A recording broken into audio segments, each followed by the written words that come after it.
Before the time of dinosaurs, lava cooled on this spot. Over millions of years, the land around it eroded away. What remains is Red Butte. The Havasupai likened the steep red hill to a mother's pregnant belly. They believe their tribe emerged from this place. We are birthed here. We come from underground. This is our sacred home. Still, this is part of our traditional homelands. Havasupai elders Diana Baby Sue White Dove Uquala and Colleen Casca sing a prayer song to the mother. Baby Sue waves eagle and condor feathers over burning sage. It's a private, rare ceremony for a non-native person like me to witness.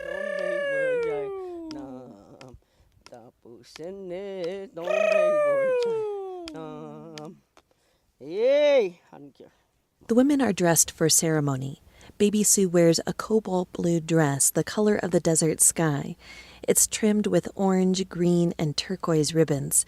She's painted red lines from her eyes to her chin using the ochre of the Grand Canyon. She says the lines represent the tears she cries for all human suffering. I still cry for my people of this world, the land, everything upon this world, because it hasn't gotten well yet. So these are the marks that I wear.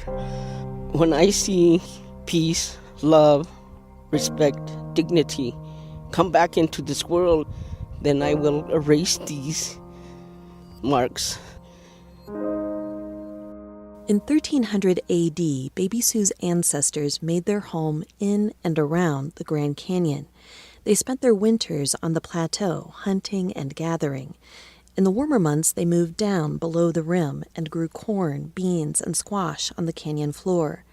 Then, in 1928, when Theodore Roosevelt established the national park, the federal government forced the Havasupai to live on a small patch of land in a side canyon known today as Supai Village. And this became a permanent home, this canyon home, when we used it only in the summers. Havasu Canyon is home to 3 of the most photographed waterfalls in the world. Havasupai means people of the blue-green water. Today, the tribe relies on tourism to sustain their people.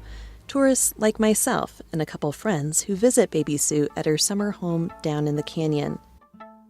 There are 3 ways to get to Supai Village: by foot, by helicopter, or by mule. We choose to walk the trail on a cold but sunny November morning. A dozen mules make their way out of the canyon as we hoof it down the switchbacks. We feel a bit like mules ourselves with our 30-pound backpacks. Visitors learn quickly to listen for the herd's thundering hooves and get out of its way pronto. Nothing stops a mule train. It's a 10-mile hike to the majestic waterfalls for which Havasu Canyon is known. Before you reach the falls, visitors must walk through Supai Village, where about 400 tribal members live. Just beyond the helicopter landing, Diana Baby Sue White Dove Uquala waits for us at her home. This whole canyon is sacred.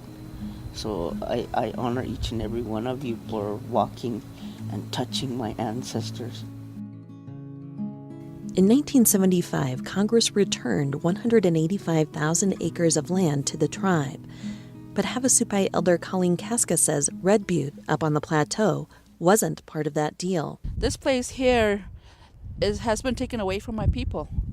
Taken away so that we would forget about it. We've been oppressed. We've been oppressed for so long, but oppression can make people strong, and that's the reason why we are still here. In the 1980s, mining companies discovered the land surrounding the Grand Canyon to be rich in uranium, and the industry boomed.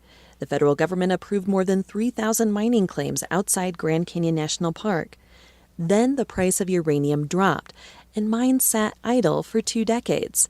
When the market surged again, federal agencies allowed mines to operate without new environmental reviews. Roger Clark is program director for Grand Canyon Trust, a conservation group.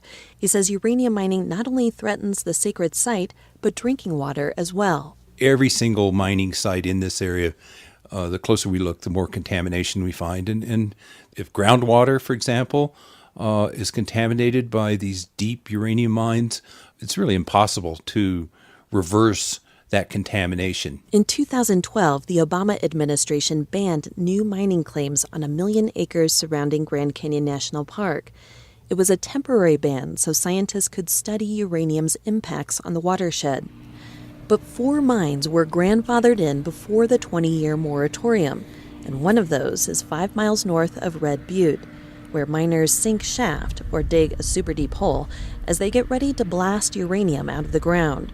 Don Pillmore oversees Arizona mines for Energy Fuels Resources. It's probably the cleanest, safest energy we have available. The rest of the world has recognized that, and so there's going to be an ongoing demand for uranium. Pillmore gives me a tour of a mine north of Grand Canyon that was recently operating. It's about the size of a Walmart parking lot. 1,000 or more feet below the surface, a couple dozen miners use explosives to blast out the ore. That box that you see up in the head frame there, that's the man cage that the miners ride up and down into the mine on. Underneath the cage, a giant yellow bucket turns upside down and dumps 2.5 tons of gray rock. Pillmore sticks a Geiger counter into a large pile to measure the radiation level. Yeah, so this material right here runs about 10 pounds of uranium per ton of rock. This is about our average grade. But environmentalists say that's a dangerous amount. America's most famous canyon was carved out by the Colorado River, and that river still provides drinking water for nearly 40 million people. In 2009, scientists with the U.S. Geological Survey found samples from 15 springs and 5 wells that showed dissolved uranium concentrations greater than the EPA's drinking water standards. Don Bills is a hydrologist for the U.S. Geological Survey. By opening up the mine, exposing it to the air, to an oxygenated environment, makes it that much easier for uranium to migrate out of its hard rock phase into a dissolved phase with water. Bills says uranium also naturally leaches into springs, so more studies need to be done. And that fuels the debate between the environmentalists and the uranium mining companies. But Havasupai medicine woman Baby Sue reminds me of the perspective you gain standing on the rim of the Grand Canyon. You really wake up and understand that you're only a small piece of this world.